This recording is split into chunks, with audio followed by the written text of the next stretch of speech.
سلام الله عليكم. والله جئتكم يا إخوة بإلزام ساحق ماحق، وهذا يعني أقوى إلزام على الإطلاق في هدم ونقض العقيدة الأشعرية من جذورها.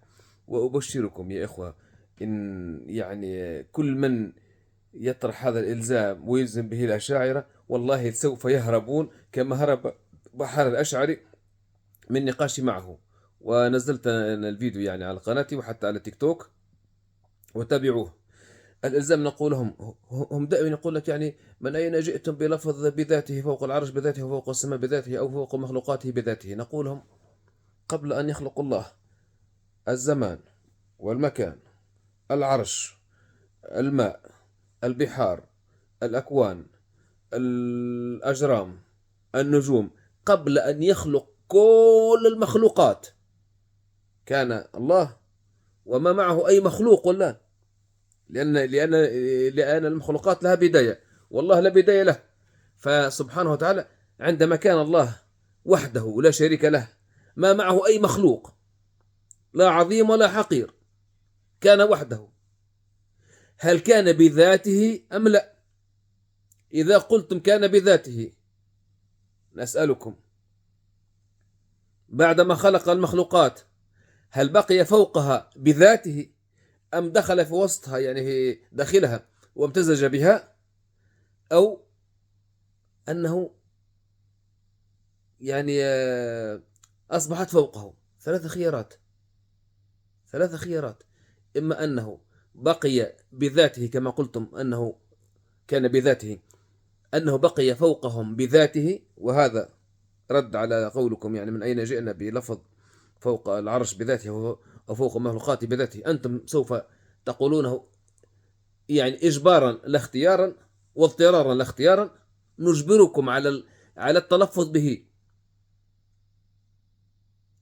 يعني هل بقي بذاته فوق مخلوقاته أم أنهم امتزج بهم أم أنهم أصبحوا فوقه؟ وإذا قلتم لا ولم يكن بذاته، كان الله لكن ولم يكن بذاته، فأين هي يعني ذاته؟ ذاته يعني لا خيار لكم إلا أنكم سوف تجدون أنفسكم مجبرين على القول بأن ذاته مخلوقة. وإذا قلتم بأن ذاته مخلوقة، فمن كانت ذاته مخلوقة فهو مخلوق وصفاته مخلوقة وأفعاله مخلوقة وهو مخلوق.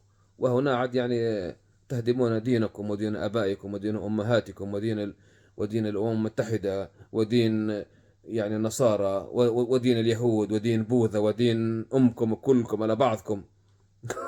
والله العظيم شر البلية ما يضحك، فهمتني؟ فإذا قلتم أنه لم يكن بذاته فأين كانت ذاته؟ يعني ما كانت ذاته، يعني ذاته وجدت بعدها، يعني بعد يعني هذا لا يستقيم في الأذهان. أذهان المجانين لا يستقيم فيها. فكيف يعني لمن يدعون العلم والمنطق والفلسفة؟ يا فلاسفة يا مناطق، تعالوا حلوا هذا الأشكال. هل كان الله قبل خلق المخلوقات كلها بذاته أم لا؟ إذا لم يكن بذاته فذاته إذن لم تكن موجودة، فهي مخلوقة. وإذا كانت ذاته مخلوقة فهو مخلوق. وهدم دين الأشعرية بهذا الإلزام. والله أكبر.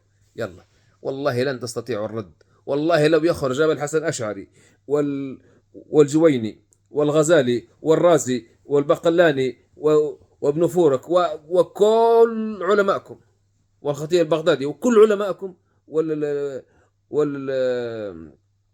وال وابن عساكر وابن حجر والنووي وكل شيوخكم وكل علمائكم، والله لو يخرجوا لن يجيبوا على هذا السؤال إلا بما يرضي الله، وما يرضي الله يهدم الأشاعرة من أصولهم وفي أصولهم.